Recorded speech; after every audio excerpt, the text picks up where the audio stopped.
I'm John Wood, I'm Chief Crown Negotiator for the Tuhoe negotiations. Invited by the Minister for Treaty Waitangi negotiations, Chris Finlayson, to help out. My background is really as a negotiator. I'm a trade negotiator by profession. I've represented New Zealand throughout the world as New Zealand Ambassador and Chief Trade Negotiator over many years.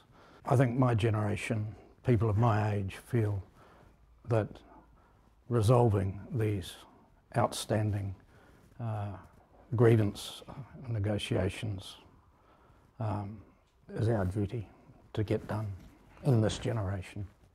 We can't allow any more generations to go by with the deprivation and the disadvantage that flows from not achieving settlements to go on. So I think there's a real commitment there, a feeling that it's the time and there's the opportunity now to get these things done after 170 years, in the case of Tuhoe, of not succeeding, trying good faith attempts, but always in the end failing.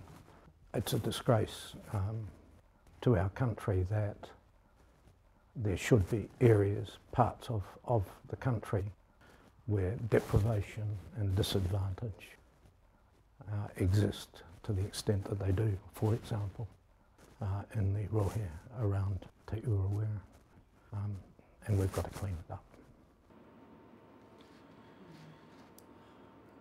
When we were thinking of Wellington, I think there are some key features which are common to all settlements, treaty negotiations.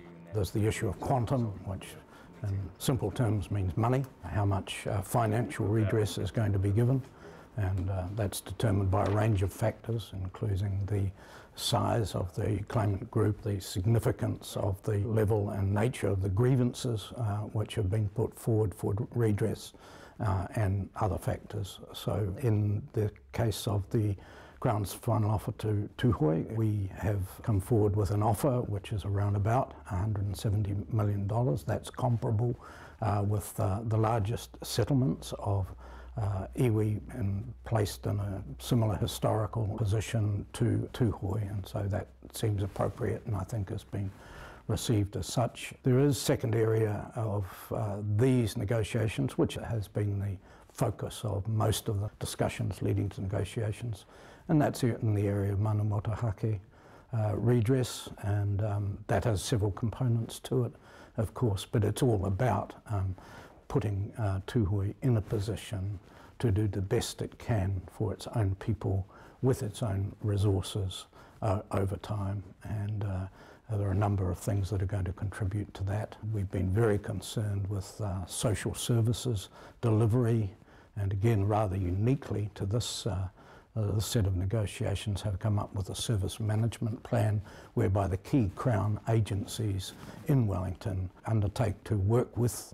Tuhoe to develop a development plan acceptable to both, the creation of both sides, the iwi and the Crown agencies concerned, to improve the lot and the welfare, the social welfare, the health, the education, the housing of the Ngāi Tuhoe people.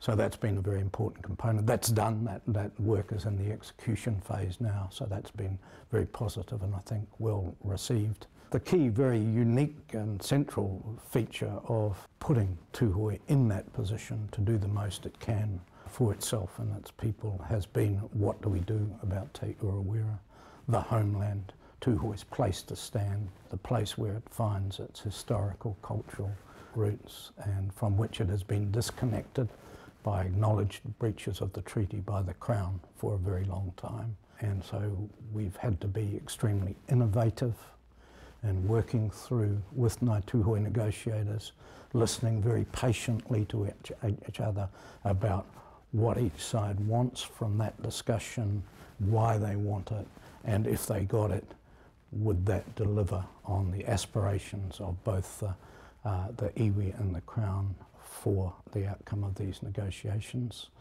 We've gotten there, I think. We have treated Te Urewera with the mana and respect that it deserves as a kind of a living entity at the heart of these negotiations.